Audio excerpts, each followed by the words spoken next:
Here we go. Let's make it a good day. We do it our own way. Let's make it a good day. Oh, no matter what they say.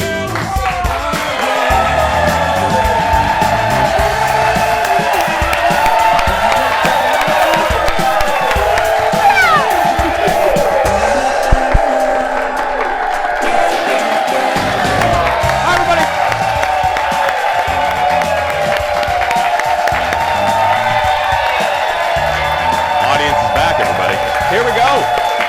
Good morning, good afternoon. Hey, everybody. Welcome to the show. Welcome to the Jason Show. Thank you for being here.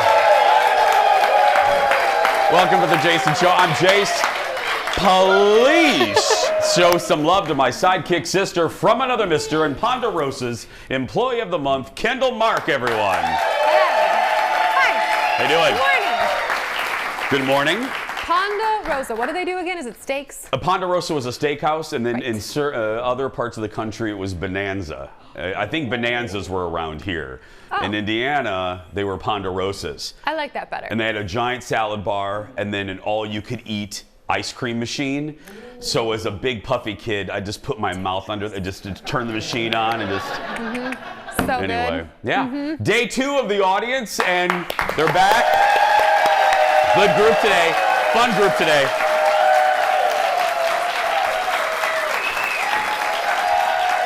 And I already knew this. I already knew this before yesterday, but yesterday proved once again, you can't be all things to all people. Not everyone is going to like you. Not everyone is going to like your little television program. Not everyone is going to like these people. Hard to believe. So I'm not kidding. I'm not joking. This is why if you're sensitive or you are prone to taking feedback poorly, never get a TV show. No. Because every day you'll be inundated with emails telling you how horrible you are. Yesterday, we weren't off the air 30 seconds. The credits were barely cold, and we got this message. We have 2. We got this one. I liked your show without the noisy audience. Okay? And then 5 minutes after that, we got the next one. The audience needs to be more respectful and clap instead of screaming, says Linda. Okay. Now, okay, friends, those are the 2 negative ones. Here are some positive ones. Here we go. I didn't realize how great it is to have the audience, from Lenny.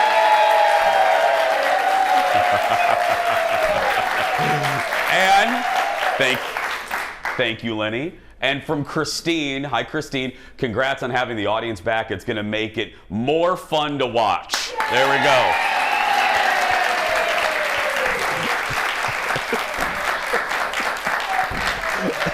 And this is how sensitive our entire crew is. When we read that email, we all go, what, Linda, you didn't like the show without the audience? I mean, we just couldn't take Linda's compliment. We had to what, it wasn't fun without the audience? Anyway. Do we not entertain you enough? I know. And then my favorite one came from this guy. He was from Wisconsin, gray hair. I don't know what his name is. I think it was David. And somebody had commented, they wrote on a clip, they go, Jace, you're really talented. And the guy responded right after, you must be kidding, right? And I just wrote, oh, God, I love people. I just love people.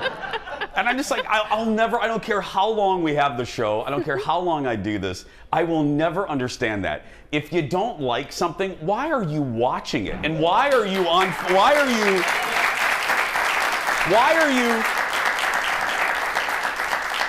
Now look, there is the phenomenon of hate watching and hate following. My husband Colin follows a lot of people on Instagram. He hates them, but he hate follows them. And I'm like, why are you following X, Y, and Z? Right. You don't like them. And he goes, well, because it's fun. Aaron, are you all right over there? Aaron Schwab is just knocking stuff over. She's exiting the building. All Aaron's trying to do is give, now, because all week, if you come visit us, All week long, our creative service department is loading these people with free stuff. That's all. We have a ton.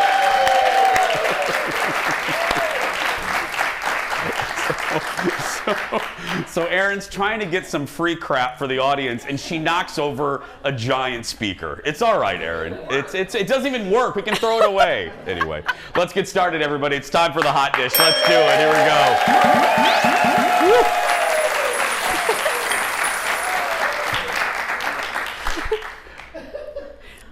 I liked your show better when Jason wasn't hosting it. Yeah. Well, first up, COVID hits late night again. So listen to this. Stephen Colbert canceled last night's show at the last minute after showing signs of COVID. And if you're like, wait a minute, Jason, is this a rerun? No. He previously tested positive for COVID less than a month ago. Meanwhile, Jimmy Kimmel came back to his show after getting sick with COVID last week. Look at this. One of the weird things about having a television show when you get COVID is that everyone knows it. It's in the news, and then everybody checks in to see how you're doing. It's like your birthday on Facebook times 1,000. And testing positive made me realize that I need to think more positively. So instead of focusing on how many people were texting me, I've decided to focus on how many people didn't text me. And in fact, I made a list of those people who I heard from a lot of my colleagues. I heard from Jimmy Fallon, Jon Stewart, James Corden all checked in. Stephen Colbert sent soup to my house. Seth Meyers, not a peep, nothing. Nothing from Seth, nothing from George Stephanopoulos, nothing from a guy I've been trying so hard to get on the show for years now. Matt Damon didn't bother to check in. I mean, come on, Matt.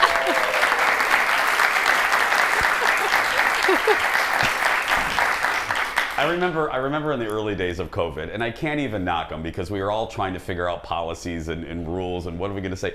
I remember the first time that I wasn't here in the height of the pandemic, and the bosses, they had, a big bosses meeting. They're like, he's gone. What are we going to say? And it's like, well, if I'm gone, the audience is smart. They're going to assume that I'm, it's not like Right. I'm not having triplets or anything. I'm obviously Surprise! out for a surprise. I am having 3 babies.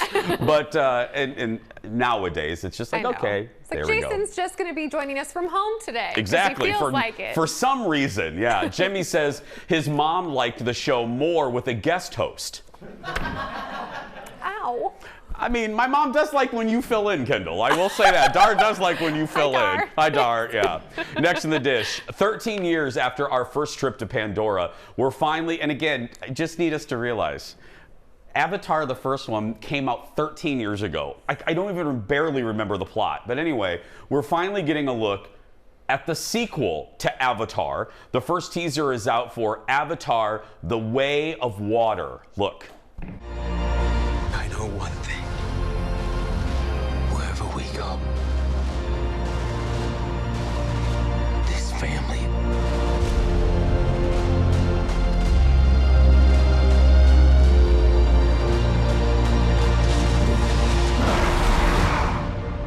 is our fortress.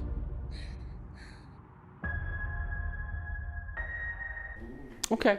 Yeah. That's cool. I saw it. I actually saw it in the theater on Sunday when I went to go see Doctor Strange.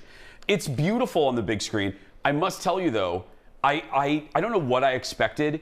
I expected some huge special effects leap. Now, look, it does look better than the original. I mean, there have been advances.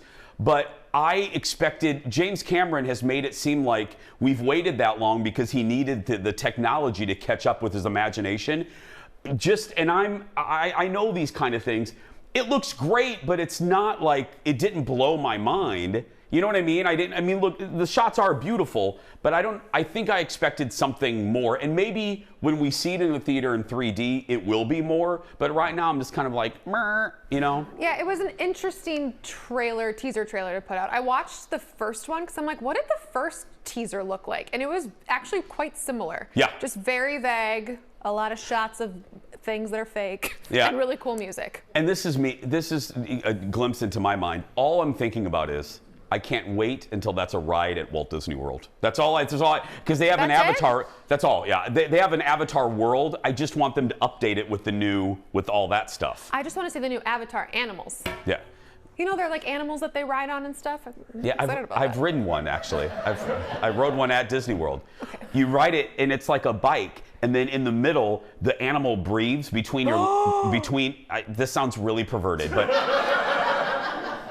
it breathes between your legs. Oh. Yeah, so it feels like you're riding like a little a horse? like a sea monkey or something. I Have don't you know. ridden a sea monkey? I have. I have many. Yes, Okay. but it is weird. It's like, oh, there's something I'm riding at Disney World. It's breathing. I'm gonna go to break before this gets any weirder. We'll be right back. Back in a moment, everybody. Yeah. It's good, I promise.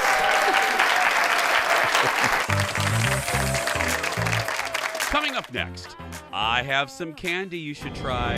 She knows. Well, that sounded kind of creepy. But anyway, it actually is creepy. My review of Hulu's new true crime drama. Then, she is a national chef sensation, and we are lucky she calls Minnesota home. My buddy, my friend, Ann Kim is live in our studio to talk about her latest buzzy restaurant. And yes, she's cooking too. And they're back. So let's talk to the audience. I'm heading into the audience where absolutely anything could happen. That and more when we return.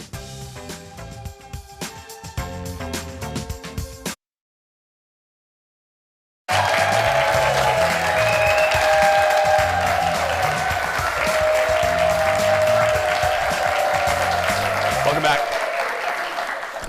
Instant feedback. Steve writes to us, there are apparently still Ponderosa and Bonanza restaurants in the state of Minnesota. The more you know. What? I think St. Cloud has one of them, yeah. I think we should go on a little show field trip. the Hell, Relic? let's just go now. Let's take the whole audience to Ponderosa.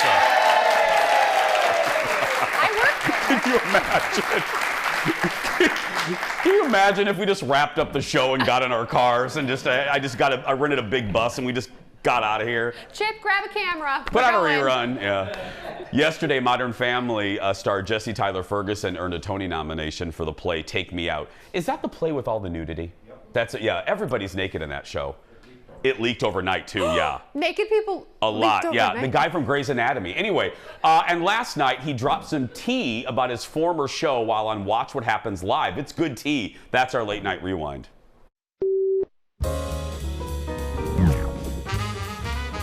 The ending of the show opened up a potential Mitch and Cam spinoff with their new life in Missouri. Any discussions for real about that happening? There were discussions, and I think the network decided against it. That's the first time I've ever said that. Really? Yeah. So it was a conversation, and then I think ABC that said they we're were just not wondering into if it. maybe this was the right family to still tell that story. I think that we'd been on for 11 years. I think they're ready to move in a different direction. Okay, mild clapping. Ferguson also said there's a Modern Family text chain that still goes today. All the cast is still on it. I have one with my high school friends. It's just a never-ending chain, and I usually hate group messages, but I like that one. Yeah. Would you have watched that spinoff? Heck yes. I loved that show. I was so sad when it was over. But let me play devil's advocate. Jesse's right. 11 years, the stories have been told. As much as I like those characters, I don't know how much more juice you could have gotten out of that orange, you know? Could have squeezed that Yeah, orange. you know what I mean? And sometimes side characters are side characters for a reason. Like, there's always rumors that Jack and Karen on Will and Grace were going to be spun off. But that would have been a lot, you know what I mean? Right. They're great as they're great as croutons on the salad, yeah. More late night. Jessica Biel was on Jimmy Kimmel last night. She stars in the new Hulu miniseries Candy, which I'll talk about in just a little bit. Jimmy made sure to ask about Jessica's iconic hair in that show. Look. And your hair too is. Did you? I mean, well, the woman I assume looks kind of, well, not like you obviously, but you did That's get this her hair. That is her hair. hairstyle. I think everybody kind of had that vibe. At one point, I look at myself like that. I see my grandmother. I see my husband's grandmother. I see my friend's mother in the I mean, it's crazy. Do you Everyone see had. this guy at all? Yeah. Yeah, this guy.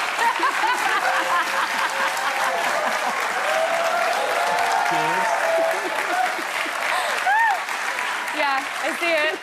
I see it. I mean, come on, it's a trendy do. Bill also talked about her kids with Justin Timberlake, saying they're obsessed with anything Bubbles. But she's right. In 1980, my mom, I don't want to drive. I have a picture of my mom that I posted on my Instagram for Mother's Day. Dar had that hair. She looks so good in that photo, by the way. Oh, yeah, my mom How was- your mom is styling. I say this all the time. My mom still is. My mom is very young. If I say her age, she'll kill me. But my mom is still very young. She had me really young. And in 1980, my mom still would have been in her 20s. So we went to Disney World, and Mom's rocking the little tube top. She's rocking shorts. I'm rocking some shorts that I pulled up to my boobs. I mean, like, it's... I love that photo. It's so cute. It's fair. Maybe I'll show it later. Anyway, getting back to Beal's new show, Candy. It's a true story of a woman accused of killing her best friend in 1980. I watched the first episode last night on Hulu. Before I talk about it, here's a little clip. Look. That's Betty's husband. He's married. I know, but don't I deserve more? Candy, we were so close, and I've just been so busy. She knows. Hey, y'all. Beal plays Candy, who is, so here's the deal. I don't want to give too much away, but spoiler alert, this is real life. And this series and an upcoming movie on HBO Max is based kind of sort of on these essays that came out in Texas Monthly magazine following this real life story. So what happened was Candy was having an affair with Betty's husband for months. I got that. Okay? And one fateful day, Candy, who is like, you know, she's like Brie Vandekamp on Desperate Housewives. Candy seems perfect. She does everything right. She can go to Target. She can bake. She can go to the church raffle. She can go to her kids' play all within an hour. You know what I mean? And so she goes over to Betty's house one day, and then something happens. And that's what this first episode is really all about, the day Betty died. I will tell you, I really like it. The critics are kind of picking it apart. They've seen all 5. I've only seen 1. There's a sense of dread to this because they draw everything out. And what I mean by that is they show you in detail the mundane kind of TikTok that is Betty's day. She's so unhappy, and you can see it, and it's just the monotonous of the rat-a-tat-tat of her day. And then they get you a little creeped out because on the screen it says 2 hours before Betty died. And it just gives you this sense of dread. And then when Betty knocks at the door, you're still not quite sure, is this the incident? So what's going to happen is episodes 2, 3, and 4 are going to kind of go backwards and show you the affair and show you what led up to this confrontation. And then episode 5 is the court scene where Betty recounts that deadly confrontation. Let's just tell you, and this is a morning show, so I won't get too gross, the real murder was horrible. It was with an axe. And yeah, so, I mean, I didn't make it up. I mean, I didn't do it, but yeah. Oh yeah, they don't hold anything back. The only thing that I read, you know, I read 2 of the essays. I read these essays last night. The only thing that they really took license with, they made Betty seem real miserable. And from what everyone that knew Betty says, and this is the thing that drives that they don't really like about this dramatization, Betty was kind of happy. Like Betty just kept normal. like her house looks real run down, and they no, Betty kept a real modern house, and Betty and her husband were planning a trip. So keep that in mind as you're watching it. But Jessica Biel's portrayal of Candy, oh, she's real good. Real good. Like, I would never eat a muffin from her. You know what I mean? I would be afraid it would be poisoned. Right. You know? Just saying. 5 episodes will air each night this week on Hulu. So episode 2 drops tonight. Episode 3, that's interesting that they're doing that on Hulu. But anyway, go watch it. Next up, some drama in daytime TV, and that calls for... Oh, no, she didn't. That's right. Yep, Wendy Williams.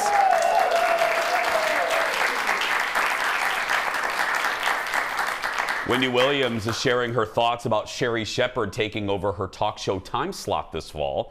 Wendy appeared at an Instagram Live saying she wouldn't be watching the new Sherri show because it's, quote, not her thing. Sherri Sherry, meanwhile, took the high road and responded, "It's okay, she understands."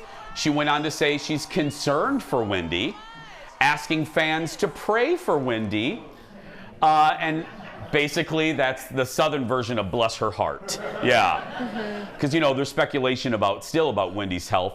You guys know this. Wendy missed the entire season of her show, which then led to the dismissal and Sherry taking over because the production had to drop her. I mean, they were so patient. They really were.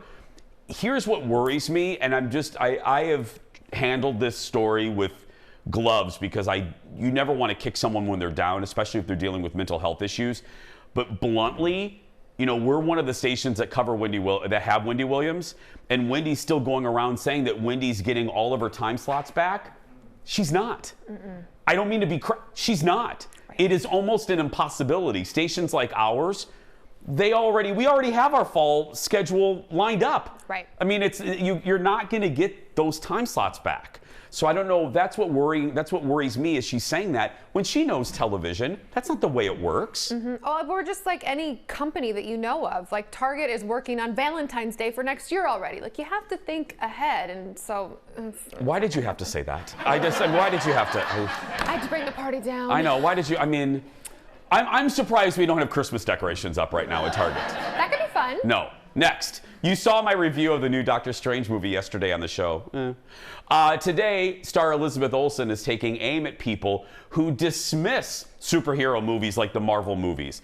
Olsen told The Independent she is frustrated when people call superhero movies a lesser type of art. She says it takes away from the hard work of the crew behind the scenes. So one of the, there have been two people, big profile people recently that have whined and moaned about Marvel movies. Martin Scorsese and Francis Ford Coppola have both criticized Marvel movies, with Scorsese comparing them to theme park rides. What you got against theme park rides? No, I don't like this either. You know me. I like a good art house movie as much as the next person, but I can't stand the elitist, nose up in the air, shishi poo poo, stuck up crap where you just don't like anything because mainstream audiences like it. It's ridiculous. It's just ridiculous. People like this stuff for a reason. And Elizabeth is absolutely right. It's still a movie. It's just a different type of movie, and there's nothing wrong with that. We need an escape. Heavens to Murgatroyd, do we need an escape right now? And, Yes. and sitting down at a Marvel movie, and Marvel movies are great because they're not just one action scene after another. We watch these Levity. movies because there are characters that we like. There's character development. I like Spider-Man. And I like Chris Hemsworth in tight pants. I'm just saying.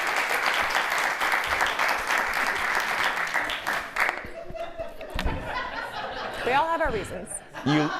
You literally just negated everything I just said. I am the masses. And for the record, I enjoy that too. I do. You know what? That's fine. It's fine.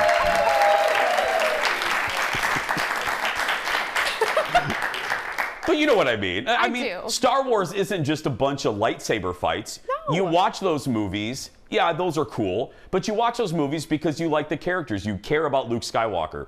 You fear Darth Vader. To just minimalize these movies down to, they're just theme park rides.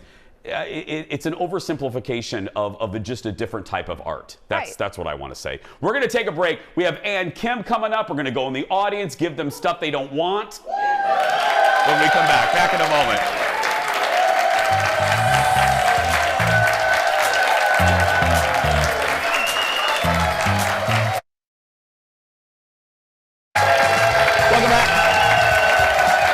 Welcome back. Addie there. Well, our next guest is known for her mouth-watering pizzas and hot spots like Pizzeria Lola, Young Joni, and Hello Pizza. Those pizzas helped earn her a James Beard Award in 2019, and that's a big deal. Trust me on that one. Just last year, Chef Ann Kim opened her 4th restaurant, focused on tortillas with international flavors. Welcome back to the show, underachiever, Chef Ann Kim, everyone.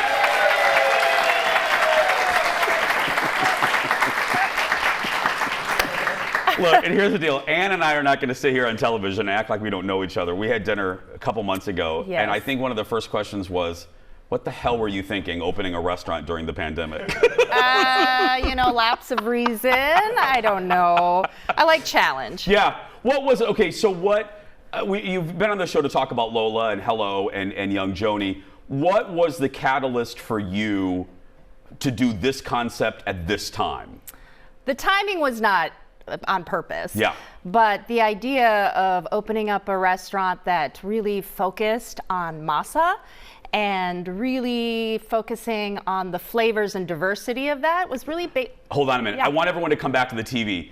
Ann's food is delicious, but the design that she does in a restaurant, just take a look at this restaurant as Ann's talking. I don't want to interrupt you, but I want people, anyway, I'm sorry, continue. Yeah, and we need beauty right now, Yeah, we right? do, yeah. And so it was really inspired by various trips to Mexico because we live in Minnesota. It gets darn cold here. Yeah. And I just fell in love with the food and the cuisine. But the one thing that I wish I could have more of was handmade tortillas and all the masa specialties that come from making tortillas by hand and nixtamaling corn and making that. There's no substitute. Okay, on that, I'm going to say, the people watching going, okay, but Ann, I can go to the grocery store and I can get, what is the main difference? There is a difference. Yes. It's a taste thing, but explain the best way you can the substantial difference. There's something in Korean called sonmat. Son means hand and mat means taste. And it's the taste of the hand. And that's usually a compliment that you would give to the cook of the house, usually to a mother or sometimes a father. And that's something my mother was told she had sonmat. And I think the primary thing is making tortillas by hand, not a machine. We get corn from Mexico. We grind it in-house in a stone grinder. We press all the tortillas by hand. We make tamales by hand. We make sopes by hand. We make our hominy grits by hand. So it's really about making it with your hands and from your heart so you can taste that love. Aaron Schwab literally just passed out. Yeah. And a compliment to Ann. If you follow Ann on social media, you know this. Look, I know how devoted you are, and I know how hard you work. What so impressed me, even as your friend, about this is I saw all the trips you made. Every time I went on your social media, Ann was gone all the time, not just for pleasure, researching and doing R&D for this restaurant. How many trips would you say you did? Oh, maybe half a dozen plus or more just for research. And then, for me, it was really important that I was paying homage to traditions that are really incredibly linked to different families and really rooted in the heart of doing something really right. Yeah. And this isn't something that I'm claiming as my own, but it's something that I wanted to share with our community because it's so delicious and so special. And so it's my humble way of paying respect to the men and women for hundreds of years that have been doing this, and to introduce it to people that might not have the resources or the ability to travel. And it really is just something that I'm trying to do to spread some love and some good food and pay respect. Yeah, I love that. Yeo was just on the show talking about that. And also put my twist on it, right? Yeah. So this is not my story. It's not my story to claim. But where I do put my twist on it is who I am.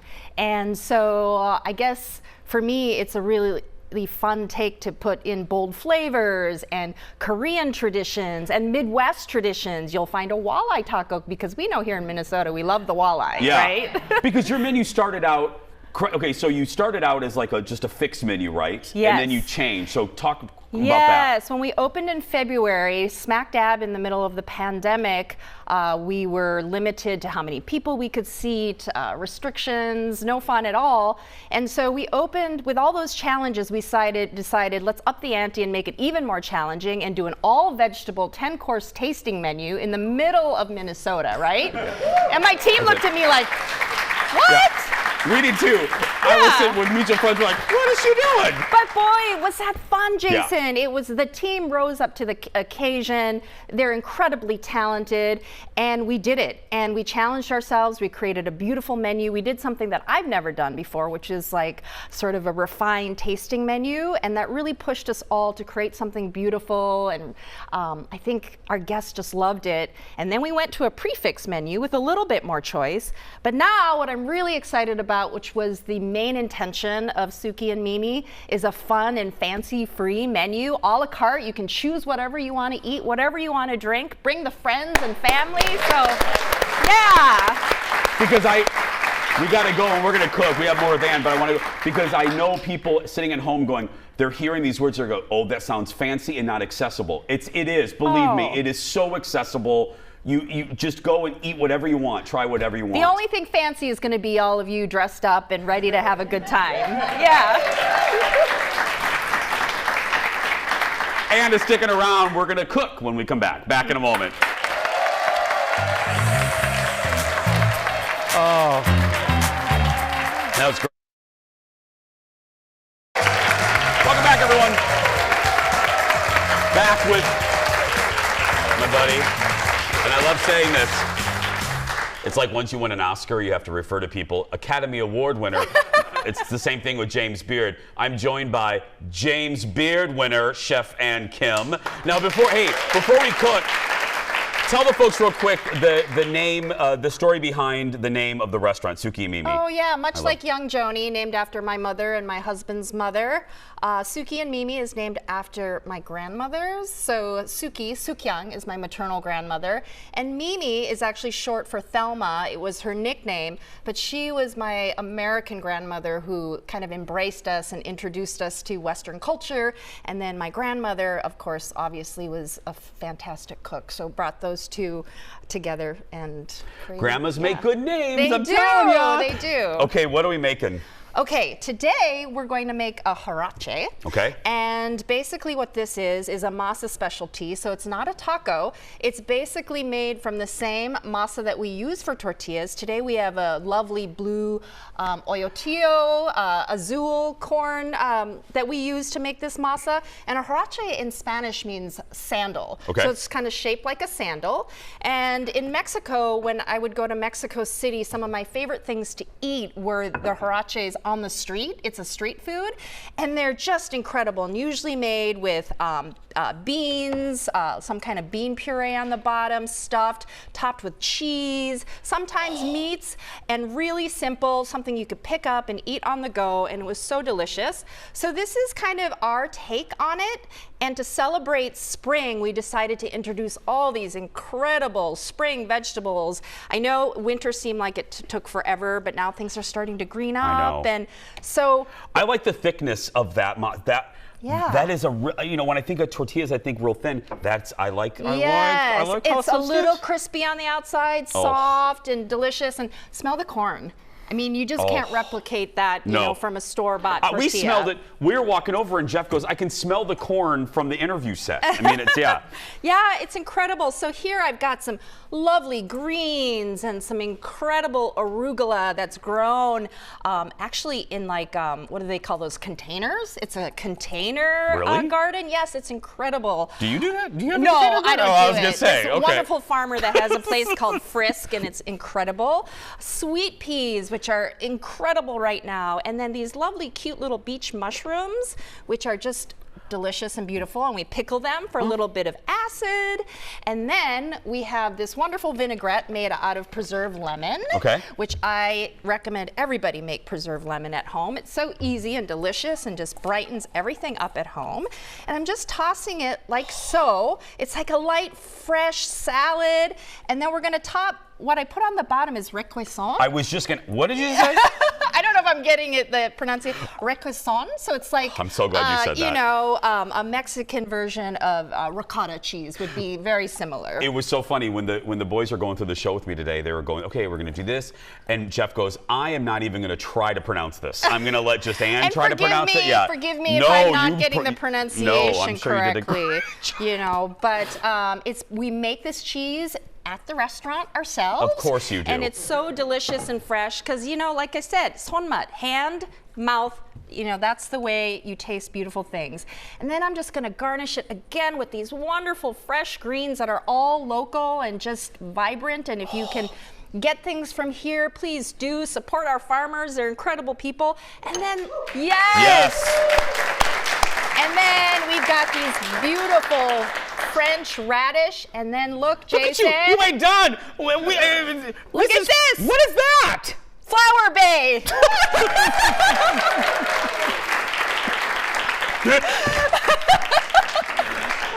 There's flowers too? Yes, edible flowers, and look at how beautiful this is. Can we get a shot? Chip, look at that. That's like a work of art. Now, I'm still gonna eat it. Okay, now how do I, now this is a good question. Yes. Because I'm gonna ask for the people, not just for me. How does one eat that? You can do it however you want. There are no rules. Traditionally, I always say eat with your hands. But with this one, I would say you can definitely eat it with a fork and knife. But here, I would just pick it up and just put it in your mouth.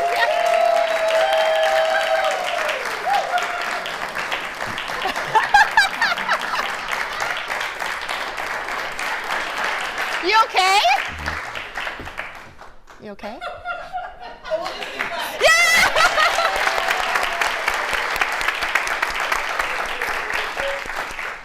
There's no substitution. That masa, that is so good. Oh, it's God. like springtime in your mouth. All I know is I just want to go to commercial so I can finish eating that. And him, everybody.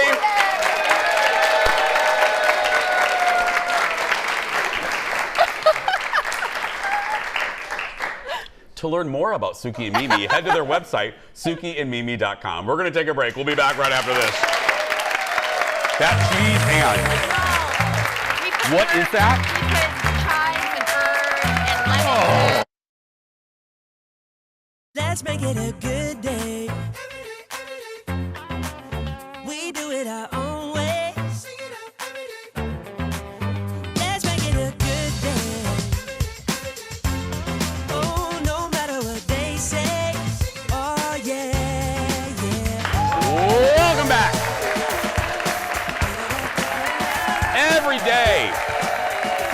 Every day is audience appreciation here on the show. But with our studio audience back this week after more than 2 years, we're giving everyone a Jason Show mug, first of all. That's right.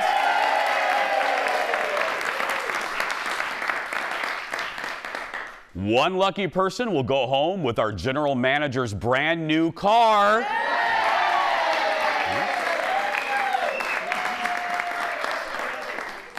And the third lucky person will take over Ted's job. That's right. Who wants to be Ted? Who wants? Oh, you'll be Ted? Yeah. Okay, all you have to do is watch Hallmark movies. Okay. Okay, there we go. Perfect. Okay, so we're going to get to know some of our visitors today, and we do have, we went back to our creative service department. They're both creative and a service. We went in their magic closet of old Fox crap, and they have stuff from shows that have been canceled since George W. Bush was in office. So let's ask the first question. Who came the farthest today? Who came, anybody from a far away? You? Up by Brainerd? Brainerd, you win. Come up here. That's right. Come here. Come right over here. What's your name? Sandy. Sandy, where you came up from Brainerd? Yes, I did. Well, I hope it's been worth it so far. Oh, absolutely. Oh, thank you. Okay, let's see. Aaron's going to come up here with a prize. What do we see? Oh, you are very lucky. It is from the quickly canceled Love Connection. That's right. Now let's see here. I have a Love Connection. No, you do? You have I have a Love Connection. Yes, I do. Who do you have? Oh, yeah.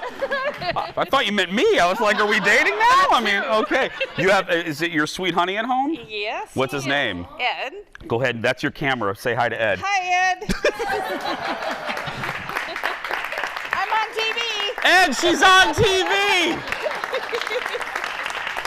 You want to go to lunch after this? Absolutely. She's not coming home, Ed. Let's see what else they got for you. So you want to hold this for me so I can hold? Let's open this up together. You have LA's Finest. That was canceled. Okay. Let's see here. You have a notepad from Crime Scene Kitchen. I'll send you a note. What else do we have here? And a fish. There we go. I don't know why. There we go. Thank you for coming. Do we have any birthdays or anniversaries in the house today? Anybody? Anybody celebrating an anniversary, a marriage, a divorce? Anybody? If anybody raises their hand with a divorce, I'm going to feel real bad up in here. Let's go over here. What? Where did you come from? Okay, first of all, come up and stand up because you are really well dressed. Thank you. Yes, Thank yeah. you. Thank you. I mean, I think you. Where did you come from? New York. You came from New York? New York. Well, okay. Well, yeah, that one. Yeah. Okay. I am very happy to give you an Exorcist candle. That's right. Yeah. Thank you. Thank you. That was from Fox's The Exorcist. Yeah. Why are you here? My mother, Elaine. Hi. My sister, Connie. Hi, and my Connie. nephew, Aaron. Hi. Hi, everybody. My mother watches your show every day. Oh, well, thank you. So we came to see you Well, live. thank you. You can have the candle. You take the candle. There we go. She's like, I don't want that thing in my house. She's like, why are you giving me a candle that says Exorcist on it? Don't worry, it's fine. It's fine. It was canceled in like 6 months. You're gonna be fine. Let's go over here. Let's show some love. You stay right there. I'm gonna sit by here. Let's gonna do like that. Where are you from? Eden Prairie. Sorry. Took me 10 minutes to get here. So basically, if you're watching from around the country, she lives 7 minutes from here.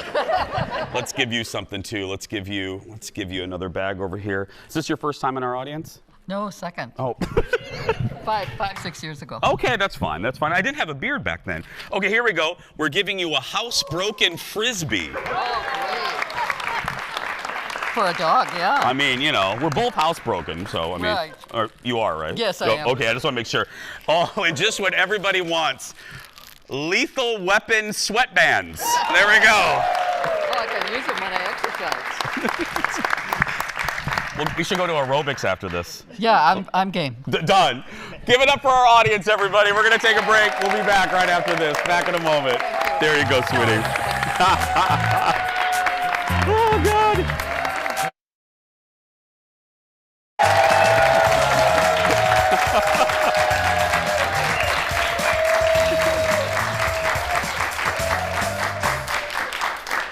You at home missed a rousing audience sing-along. That's right. It's time for the world's shortest segment. Hi. A new record in the art world. Listen to this, my friends. Andy Warhol's Marilyn painting sold for, are you ready for this? $195 million in New York. That makes it the most expensive artwork ever sold by a U.S. artist. No word yet who bought the iconic painting. By the way, he did that in 1964. We'll be right back with a surprise goodbye right after this. $195 million.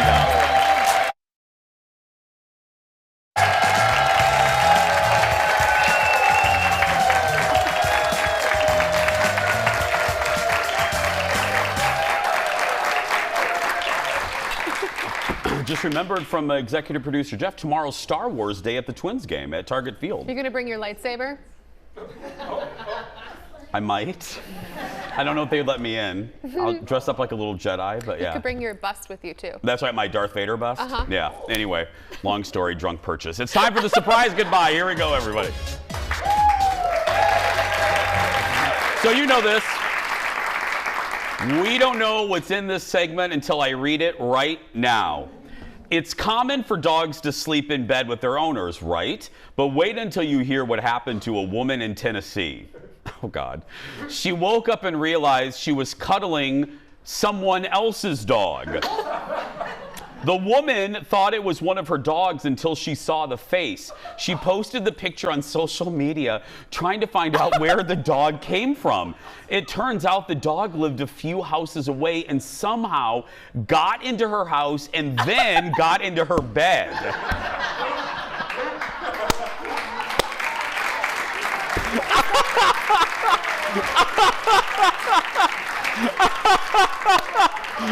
That is the best story of the day. Oh my goodness. Hey, what's up, girl? Tomorrow on the show, we all love our foodie queen, Stephanie Hansen. Well, she's back. Tomorrow, her husband and daughter will join me to talk about their new book. That's tomorrow. But right now, if you're watching and your kid that's being bullied, you go out there and be yourself because nobody can tell you you're doing it wrong. Bye, everybody.